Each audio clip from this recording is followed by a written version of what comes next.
Bonjour à tous et bienvenue dans cette nouvelle édition du Grand JT des Territoires. Voici tout de suite les titres de l'actualité. La saison touristique sera-t-elle bonne pour les professionnels? À quelques jours du début des vacances d'été, Via Occitanie nous expliquera les difficultés à recruter des saisonniers. La chaîne 8 Mont-Blanc, elle, nous parlera du problème du surtourisme. Il sera aussi question dans ce journal d'un record du monde, celui de vitesse pour un dirigeable. Objectif dépasser les 115 km/h pour l'Hélio. Tous les détails de Télé Grenoble à découvrir dans un instant. La mode s'invite à l'église. À Troyes, les nouveaux chasubles des responsables religieux sont locaux et très tendance. Un partenariat entre textile et clergé que nous dévoilera la rédaction de Canal 32 sur place.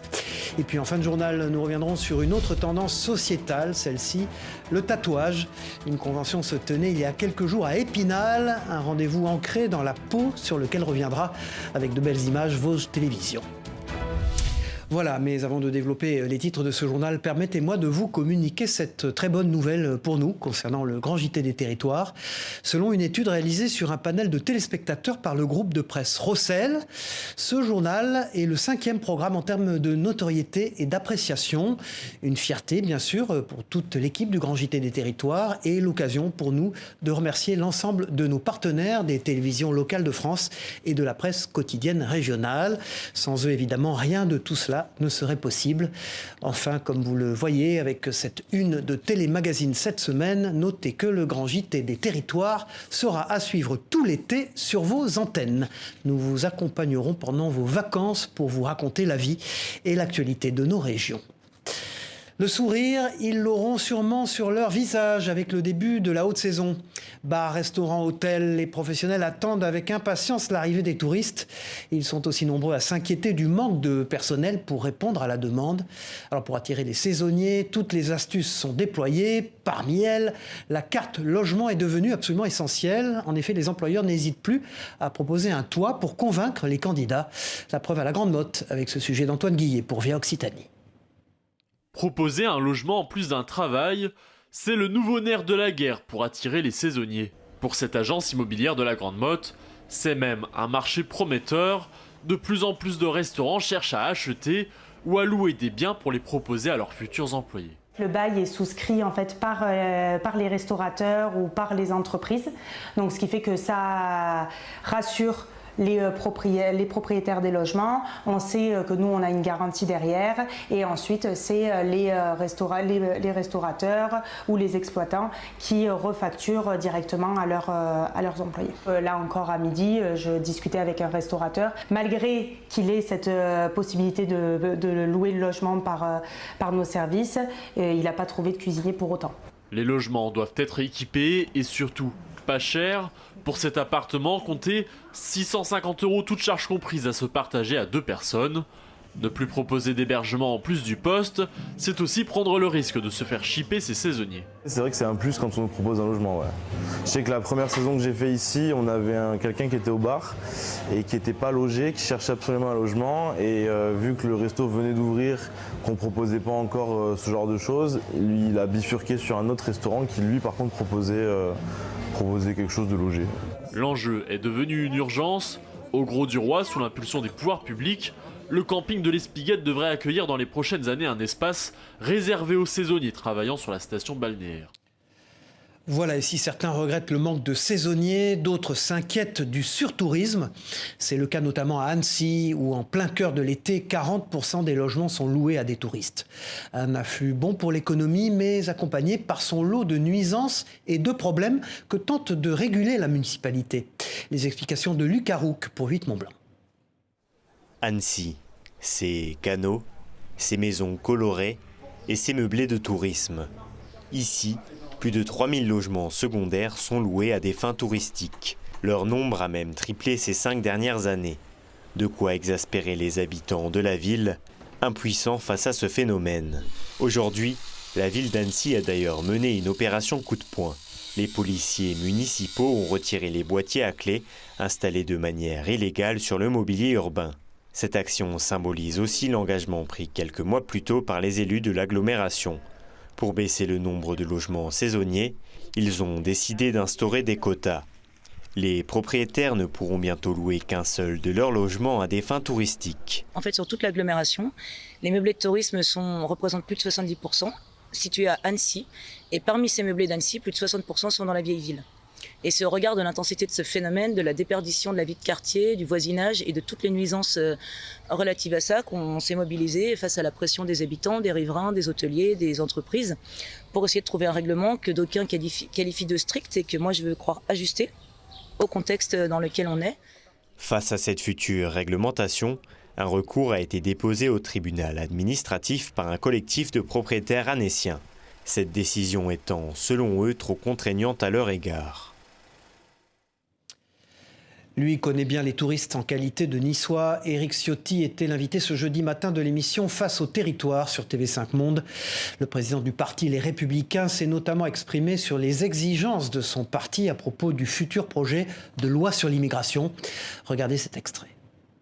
Les Français veulent qu'on change de politique migratoire, ils veulent qu'il y ait moins d'étrangers qui arrivent, ils veulent qu'il y ait plus d'expulsions, ils veulent qu'il y ait plus d'intégration. C'est les trois axes d'une grande politique migratoire que nous voulons totalement refonder par rapport à une forme de naïveté et d'inertie que nous subissons depuis 2012. Depuis 2012. On voit bien que tous les chiffres sont en rupture. Avant.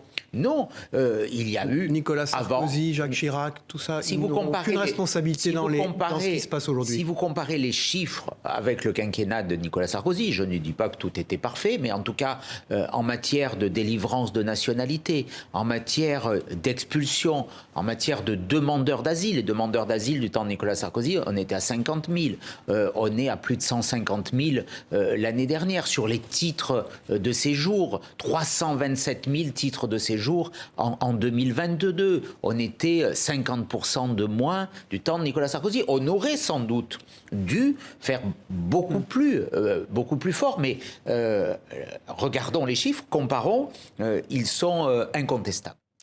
Face au territoire avec Éric Ciotti est à voir ou à revoir sur le site internet de TV5 Monde et des partenaires de l'émission Ouest France, Nice Matin, 20 minutes, La Montagne, France Antilles et le magazine Le Point. Assainir de l'eau avec des végétaux. Intéressons-nous à présent à ce procédé en plein développement en Martinique. Dans le détail, un projet caribéen promeut le recours à des plantes pour purifier l'eau. De la verdure au cœur d'une station d'épuration. Une innovation qui intéresse des pays dans la région, comme nous l'explique Jean-Marc Quarteron pour Via TV. Regardez. Nous ne sommes pas dans un jardin, mais bien dans une station d'épuration nouvelle génération. Ces oiseaux du paradis vont filtrer les eaux usées à 90%, un rendement bien meilleur que pour une station d'épuration classique. Assainir l'eau grâce à des végétaux qui s'intègrent parfaitement au paysage et aux conditions climatiques, le procédé va bientôt être testé à Cuba. Cuba est très intéressé par le projet Caribsan. Nous sommes attirés par la technique de traitement des eaux usées grâce à la technologie des filtres plantés.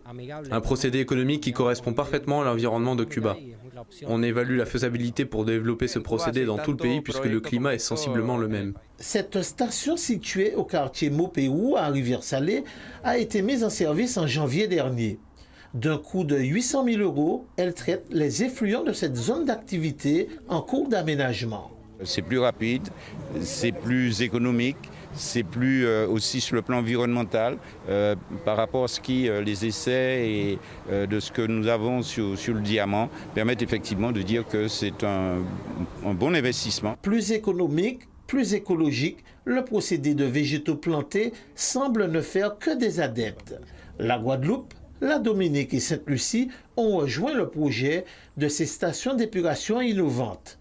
Une réponse globale à un problème caribéen. La problématique de l'assainissement en Martinique, elle est majeure, et elle est majeure dans toute la Caraïbe, puisqu'en fait, il y a un énorme problème d'assainissement. La majorité de la population, on estime à peu près entre 60 et 70% de la population caribéenne qui ne bénéficie pas d'un traitement de ces eaux usées. Or, ces eaux usées, c'est la principale pression et pollution des milieux aquatiques, notamment dans la Caraïbe, mais dans la Martinique. Cette visite de terrain clôture la phase 1 du projet Caribsan. La phase 2 permettra de réaliser des ouvrages collectifs et individuels selon cette méthode naturelle. Battra-t-il le record du monde de vitesse vieux de presque 20 ans? C'est en tout cas son objectif. Le ballon dirigeable Lelio, c'est son nom, se prépare à relever le défi pour lequel il a été créé, dépasser dans les airs la barre des 115 km/h. Les précisions avec ce sujet de Camille Avon pour Télé Grenoble. 32 mètres de longueur, 600 mètres cubes, 115 chevaux, ce sont les caractéristiques du dirigeable Lelio, un dirigeable créé par la société Airstar en partenariat avec Coesio. Après 10 ans de travail sur ce projet, il y a quelques jours, Lelio a pris son premier envol. Pour construire ce dirigeable, ses fondateurs ont fait appel à la bio-inspiration. Souvent, on a copié des animaux pour faire des choses performantes. Je prends l'exemple du Concorde, qui était une copie d'un rapace au départ, qui a été adapté évidemment, mais qui était quand même la copie d'un rapace. Bon, on s'est dit finalement, on va essayer, puisqu'on est plus proche d'un poisson que d'un avion, on va essayer de trouver un poisson très très rapide. Alors le poisson le plus rapide, c'est pas du tout le thon, c'est l'espadon voilier, mais qui est un poisson qui ressemble à une aiguille extrêmement fine. Dans une aiguille fine, j'allais mettre mon hélium ou ça. Donc il fallait quelque chose d'un peu plus ventru. Et quand on regarde de plus près, assez rapidement derrière, on tombe sur le thon. Pendant les vols, les pilotes sont installés sous le dirigeable. Ils peuvent être en position assise pour des vols d'essai ou allongés en position Superman pour des vols de vitesse. Le dirigeable a une autonomie de 17 minutes quand il vole à vitesse maximale, tandis qu'à 50 km/h, il peut voler pendant 2 heures. Pour ses créateurs, il est essentiel que ce dirigeable soit écologique. Il est très écologique, il est très profilé pour consommer peu d'énergie, il va voler avec une propulsion électrique et avec une petite motorisation. Ce qu'on essaie de montrer par là, c'est qu'avec des engins bien calculés, on est capable d'avancer très vite avec peu d'énergie. Ce dirigeable a pour but de battre le record du monde de vitesse. Actuellement, il est détenu par Steve Fossett depuis 2004, qui avait volé à 115 km/h. C'est un record de vitesse, donc en fait il y a des poteaux qui sont à 1 km de distance et on mesure en combien de temps on parcourt cette distance. L'altitude maximum c'est 500 mètres, on sera probablement à 200 ou 300 mètres et on doit passer une fois dans un sens, une fois dans l'autre. Au total, c'est plus d'1,5 million qui ont été investis dans ce projet. Pour continuer sur sa lancée, Lelio tentera de battre le record de traversée de la Méditerranée puis de l'Atlantique à l'horizon de 2024. Voilà, eux ne sont pas si imposants dans les airs, mais leur développement ne cesse de se poursuivre. L'industrie des drones s'installe durablement en Gironde. Le territoire accueille depuis peu la plus longue zone d'essai d'Europe. Une aubaine qui permet de placer toute la région au cœur d'un écosystème porteur et d'avenir. Un sujet d'Alix Fourcade pour TV7, la chaîne du groupe Sud-Ouest. Sur la piste d'Ourtin, le télépilote Julien Pévrol de l'entreprise de drones Milton prend place pour tester son cargo. C'est un drone qui va permettre d'emporter des charges jusqu'à 10 kg, des caméras plutôt lourdes, faire du largage ou de l'emport de matériel, mettons pour du pompier. La mise en place dure une bonne heure et pour cause. C'est un long processus, surtout que là c'est un drone qui va être validé, il n'a encore jamais volé pour l'instant. Cette nouvelle piste la plus longue d'Europe a été mise en place par la Technopole Bordeaux Techno-Ouest. Et la grosse nouveauté, c'est que de cette zone terrestre, il y a un corridor qui part plein ouest vers l'océan pour rejoindre notre zone longue élongation qui fait 50 km de long, qui sera agrandi à 100 km de long très prochainement. Un nouvel outil qui vient répondre aux besoins croissants de la filière du drone en plein développement. L'entreprise Milton en est un bon exemple. Fondée en 2017, elle dénombre déjà une trentaine de salariés et conçoit de plus en plus de prototypes. Aujourd'hui, on a de plus en plus de demandes d'opérateurs drones ou de fabricants de capteurs de tester leur matériel à des distances éloignées de leur base opérationnelle. Et du coup, aujourd'hui, il fallait aller de plus en plus loin et la zone de Ourtin répond à ces contraintes. Bordeaux Techno-Ouest a collaboré avec la municipalité d'Ourtin et la communauté de communes du Médoc qui espèrent de leur côté des retombées économiques positives pour les commerces. À long terme, il y a des applications qui peuvent être développées sur l'agriculture, sur l'inspection des lignes EDF, sur le nautisme avec les drones nautiques sur les lacs. Bordeaux Techno-Ouest paye un loyer symbolique de 1 000 € par an à la ville en échange de l'utilisation de cette zone d'essai. Pour financer sa construction, la Technopole a investi 30 000 €. Ils sont appelés les oreilles d'or de la RATP. À Paris, des agents travaillent la nuit dans le métro pour entretenir des centaines de kilomètres de réseau. Parmi eux, comme vous le découvrez sur ces images de 20 minutes TV, les inspecteurs d'ouvrages d'art. Leur métier, surveiller notamment l'état du carrelage mural en souterrain.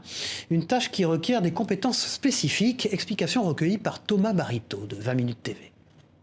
Dans les stations de métro, on va vouloir s'assurer que tout le carrelage est bien collé sur l'intégralité de la structure. Parce qu'on n'a pas envie qu'il y ait un morceau de carrelage qui puisse tomber sur un train ou sur des voyageurs. Pour faire ce contrôle, avec une perche équipée d'une boule métallique, on va aller taper sur chacun des carreaux pour regarder si celui-ci est bien collé. Et en fonction du son qu'on va repérer, on va être capable de déterminer si celui-ci est bien collé ou s'il faut faire une demande de travaux pour recoller du nouveau carrelage.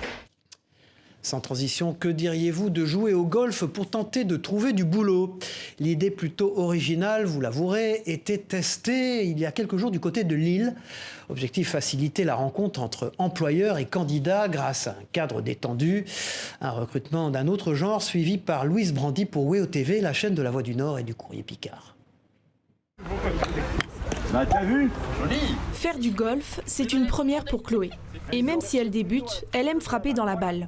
Je suis pas très douée. Michel. C'est très fun par contre. La jeune femme de 23 ans participe à l'événement Score Your Job, organisé par la mission locale Lille Avenir. Le but, rassembler des chercheurs d'emploi et des recruteurs autour d'une activité ludique. Les étiquettes sont oubliées et tout le monde se retrouve autour du jeu. Un concept qui séduit les chercheurs d'emploi, mais aussi les recruteurs. Bah c'est top, ça lève les barrières, ça permet de discuter avec les demandeurs d'emploi avant de passer sur un job dating vraiment très conceptuel, enfin voilà, dans les règles de l'art. On voit les valeurs, par exemple s'ils ont un esprit d'équipe ou si ils ont une facilité d'apprendre ou de comprendre les choses. Pour Lille Avenir, créer des rencontres innovantes entre les chercheurs d'emploi et les entreprises est nécessaire. Pour certains publics, il est très facile d'être recruté sous la forme d'un simple CV, voilà, parce qu'il y a des compétences, il y a des formations importantes, des diplômes importants. Et pour d'autres publics, c'est beaucoup plus difficile. Donc il est important pour nous, sachant que les entreprises ont des besoins, de pouvoir réunir ce public qui est plein de qualité et d'envie et de motivation avec les besoins du territoire. Après le jeu, c'est au tour du recrutement. Chloé cherche un travail dans la restauration. Elle ressort satisfaite d'un entretien avec une grande chaîne de la région. Mais ça s'est bien passé en toute honnêteté, ils sont très agréables et très sympathiques au niveau des échanges, donc ça fait plaisir. Au total, 23 recruteurs et 75 chercheurs d'emploi ont participé à l'événement au golfe de Ronchin. L'objectif de Lille Avenir, réaliser 5 rencontres ludiques par an pour faire rimer recrutement avec amusement. Voilà, et vous allez le voir, à Limoges aussi, on s'est innové pour recruter. Pas de golf cette fois-ci, mais un jeu fait d'énigmes et un simulateur aussi pour favoriser l'embauche de conducteurs de bus. 38 postes étaient à pourvoir. Images et précisions au micro d'Alain Druot pour cette à Limoges.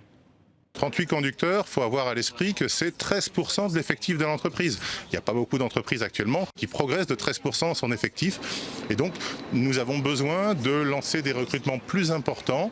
Et puis, très clairement, c'est l'occasion aussi pour nous de nous orienter vers des publics sans doute un petit peu différents. Les compétences transversales dont on a besoin pour travailler, ce sont exactement les compétences transversales pour réussir un escape game. Il faut savoir collaborer, en effet, il faut savoir communiquer avec les autres, savoir écouter les autres, savoir prendre des décisions, savoir persévérer.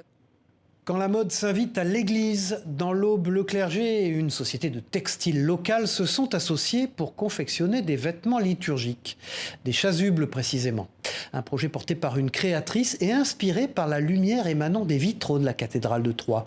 Les précisions de Christian Vieira pour Canal 32. Rien ne prédisposait la société Bugis à concevoir et fabriquer des vêtements liturgiques. C'est désormais chose faite.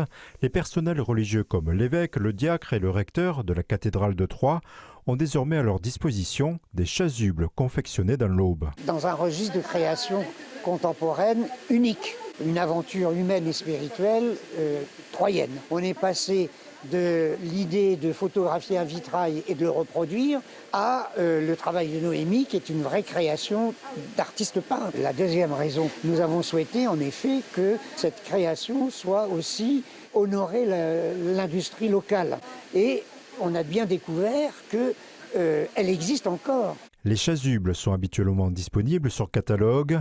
Pour ces modèles, 3 sociétés auboises ont contribué à leur réalisation, Emo pour la confection, Sotratex pour le traitement de la matière et Bugis pour le tricotage, dans un contexte où 95% des vêtements proviennent d'Asie. Je me suis aperçu que même dans ce domaine, la plupart des vêtements sont achetés en Asie. Et j'ai trouvé ça révoltant. Et donc je me suis dit, il faut absolument qu'on prenne ce challenge. La société civile se rend compte que il y a une alternative à cela. Pour les motifs, la créatrice de mode s'est inspirée des vitraux de la cathédrale de Troyes. en particulier de ceux de la rosace. 2 motifs, donc il y en a un qui est un petit peu plus développé, qui est pour l'évêque, où il y a des fils dorés qui viennent reprendre la structure de la rosace ici. Le hasard d'une rencontre l'été dernier a abouti à la fabrication de ces 10 créations totalement imprévues. Nous recherchions des lieux emblématiques pour faire des photographies du textile dans des lieux. Et tout à coup, le projet prend de l'ampleur et se transforme, considérant que finalement les mannequins, c'est le clergé. Donc on rend vivant l'art du vitrail, l'art du textile, le territoire, les industries. L'entreprise Bugis a d'ores et déjà eu un premier contact pour une demande similaire liée à la cathédrale Notre-Dame de Paris. Voilà un savoir-faire presque divin, dirons-nous, qui nous conduit à Brest dans ce journal. C'est dans la ville bretonne que se sont installées pour quelques jours les œuvres du street artiste mondialement connu Banksy. Une exposition solidaire pour mieux cerner le parcours et les engagements de l'artiste, comme nous l'explique Maël Delmure pour TBO, la chaîne du groupe Le Télégramme sur place.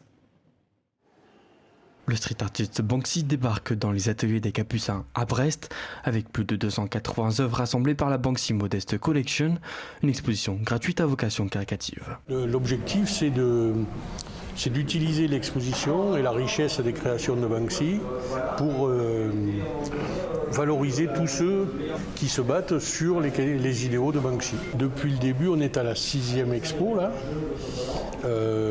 Il doit y avoir une quarantaine d'associations qui en ont bénéficié. Plus de 140 000 € ont été récoltés à travers des dons grâce à l'exposition. L'occasion également pour la municipalité de Brest de renforcer son statut dans le monde du street art. Il n'a pas fallu nous pousser beaucoup pour accueillir cette exposition Banksy. C'est une proposition qui nous a été faite.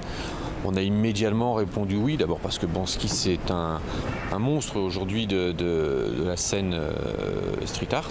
Une exposition rassemblant des œuvres collectées par François Berardino pendant 15 ans, dans l'objectif de les partager à tous. On est dans un lieu populaire, effectivement. Voilà, on voit des gens faire du skate, du roller, de la danse, déambuler, bouquiner. Et c'est super d'être dans un lieu comme ça d'expression et de liberté. Mais c'est ce que représente le street art, c'est cette espèce de liberté, de pouvoir s'exprimer comme on veut. Brest est la 6e ville à accueillir l'exposition de la Banksy Modeste Collection, une des rares expositions qui pour le moment n'a pas été dénoncée par l'artiste, mais qui n'a pas non plus son soutien officiel. Et vous, êtes-vous tatoué ? Véritable phénomène de société, le tatouage concernerait aujourd'hui 1 personne sur 5 en France. Un désir de marquer son corps qui ne se dément plus et qui était bien visible dans les allées du Tattoo Show il y a quelques jours à Épinal.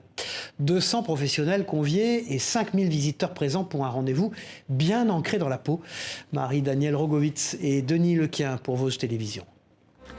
Le tatouage est devenu un phénomène de société qu'on l'est dans la peau, qu'il suscite la curiosité. Pour preuve, l'affluence dimanche après-midi dans les allées du Tattoo Show d'Épinal, avec la présence de 200 tatoueurs professionnels français et étrangers. Un plateau high level pour montrer ce qui se fait de plus beau. Mon premier leitmotiv, c'était d'emmener les gens à s'intéresser à du tatouage, du beau tatouage, le ramener dans une région qui n'était peut-être pas à même de recevoir des artistes aussi impressionnants. J'en sais rien, mais bon, disons que c'était mon idée. Et intéresser les gens vraiment à ce milieu-là, de tous âges, tous horizons confondus. Le Tattoo Show d'Épinal a vécu sa 4e édition. Il n'était pas revenu dans les Vosges depuis 2019 pour cause de crise sanitaire. Alors les tatoueurs ont lâché les chevaux, enchaînant les rendez-vous. Certains ont réalisé des performances à plusieurs, ici à 6 mains, pour un motif qui a demandé 3 jours de travail en continu. En fait, chacun a une spécialité. Moi, c'est la couleur, le réalisme. Elliot, c'est le tatou noir et blanc assez dark. Et Hugo fait du noir et blanc. Donc voilà, on essaye de combiner tous ces projets, tous ces styles pour en faire un seul et unique tatou. Didier n'en était pas à son premier tatouage, alors il a pris son mal en patience. Ouais, alors le premier jour, j'ai fait une petite sieste, mais il faut avouer que ça fait mal quand même, surtout le 3e jour. Qu'est-ce que ça représente le tatouage pour vous ?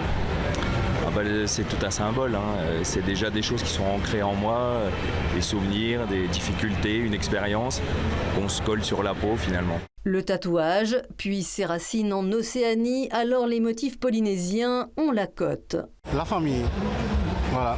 C'est le symbole qui est souvent demandé dans chaque tatouage. La famille, les liens familiaux.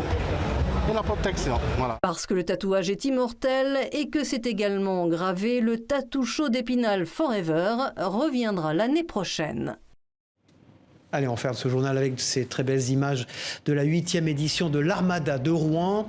Un rendez-vous exceptionnel qui a réuni cette année 44 voiliers et bâtiments militaires, parmi les plus beaux et les plus impressionnants du monde, pour une parade sur la Seine. 10 jours de festivités, plus de 30 pays représentés et des millions de visiteurs, petits et grands, tous conquis. Et sachez que si vous avez raté l'événement, il vous faudra patienter jusqu'en 2027 pour assister à la 9e édition. Voilà, c'est la fin de cette édition. Merci d'avoir suivi ce grand JT des territoires. On se retrouve très vite pour une prochaine édition. Au revoir à tous.